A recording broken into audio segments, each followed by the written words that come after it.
Good evening to the president of my country, my place of birth, my land of hope, my motherland, the country that I so much love, the country I used to be proud to say is mine, the country I look forward to, that my sweat, my labor as a mother would surely reap.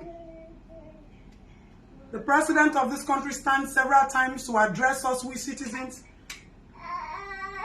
Most times we don't understand what you say, but for benefit of that, I'm going to go ahead to ensure that this conversation is printed on all pages of newspaper, so that if the president cannot, I'll drop. Saying for the benefit of that, I'm going to ensure that this conversation is also printed in pages of newspaper, so that if the president cannot understand my words, you would be able to read clearly. Mr. President, you are the Commander-in-Chief of the Armed Forces of the Federal Republic of Nigeria, but you have failed to protect me and my family. You are the father of the nation. You have failed to show sympathy and emotions and concerns where necessary.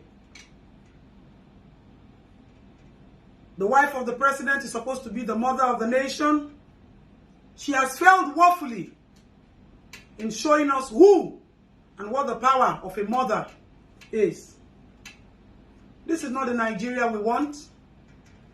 We didn't understand when you were telling us, assure you, I assure you, I assure you. You assured us, we didn't know you assured us failure. We didn't know you assured us killing. We didn't know you assured us suffering. We didn't know you assured us insecurity. We didn't know you assured us a worse education and medical system. We didn't know you assured us the worst yet to happen, broad daylight in our own face. I clearly say that I am disappointed in my president because you have failed to lead as expected. Age, they say, is nothing but a number. You are not the oldest president in the world. The president of Malaysia is far older than the president of this country, whether right or wrong age. But the president of Malaysia does not run helter-skelter looking for medical attention in the name of family doctor. He has built his country. He has built his medical system. He has built insurance. He has built security and safety for his citizens, and he also benefits from it. The president of my country does not have an idea of the numbers of people that are being killed. The president of my country does not have an idea of the number of girls and children that are being kidnapped and raped on a daily basis. The president of my country does not understand the level of poverty an average man is living on. The president of my country does not understand what the exchange rate of this country has turned out to be. Yet you fly planes going from one country to another, giving assistance to other countries, when your own motherland is burning. Your own motherland was on a nosedive, but now it is completely gone. What do we have left? Nothing. No business is surviving, no business is thriving. Expatriates have gone. The other and the most lucrative business now is banditry, killing and kidnap. Mr. President, is this what you assured us? Mr. President, is this the country our children will grow in? Mr. President, is this the labor of our past heroes? You are so insensitive and unconcerned. That is what irritates me the most. You stand to address us without understanding the gravity or the consequences of what you say.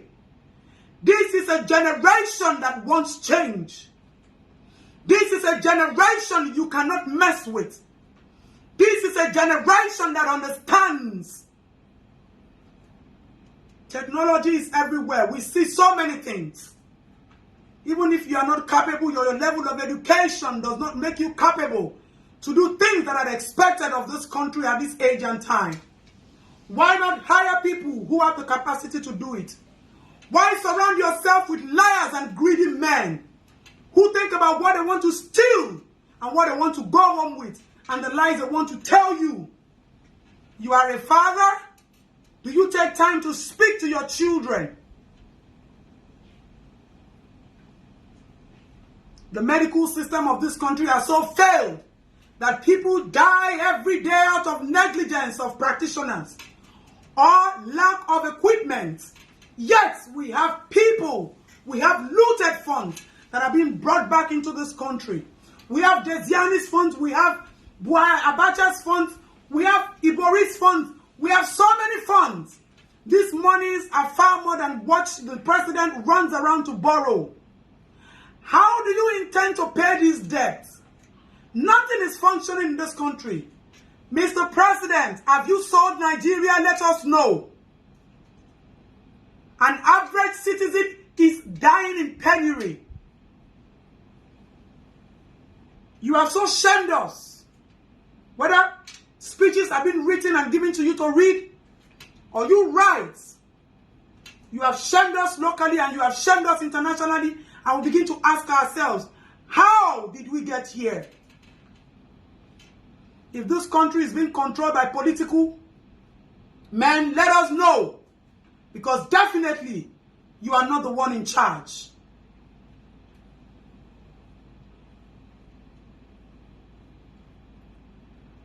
We no longer have international respect. The people who have made Nigeria proud are the people who still believe in the strength of motherland. An average young child in Nigeria has taken his destiny back in his hands. Now our youths begin to do all sorts just to earn a living. Politicians live luxurious lives. And we, our monies and taxpayers are being spent. We finance this country. Every avenue tax is being laid, extortions are being made from the port to every corner of this country. How long do you want to continue to kill us morally? The president, how long do you want to continue to kill us financially? How long do you want to continue to kill us psychologically? It is not by force to rule. How much do you want? We can pay you so you can live. And let's build a new Nigeria for our children. Enough of the killing during the EndSARS, we have not forgotten. What is even happening now is worse than what happened in EndSARS. Who are we? Are we still Nigeria? Are we still Nigerians? We don't even know anymore. But you sit in the power. You sit in your office. That office should be called the office of shame. If the Chief Security Officer of the Federal Republic of Nigeria can say they do not have enough ammunition to protect its citizens, what are you doing with our monies? What are you doing with the borrowed funds? Mr. President, I will drop my address and my full information so that if you want to arrest me or I'm going down for this, so be it. One thing I want to assure you, our politicians and our present leaders and the liars surrounding them, this change will come. This change is near. This change is going to happen. There is nothing left. You people have showed your level of cowardice. You have showed your level of wickedness. You have showed your level of insensitivity from head to toe. But we know what we want for Nigeria. We know what we hope for our motherland. The labor of our past heroes saved us. But nothing has been done from your own dispensation. Mr. President, as the father that rules my country, I am ashamed that this is where you have pushed us. And I pray that sooner than you people think, this change will come.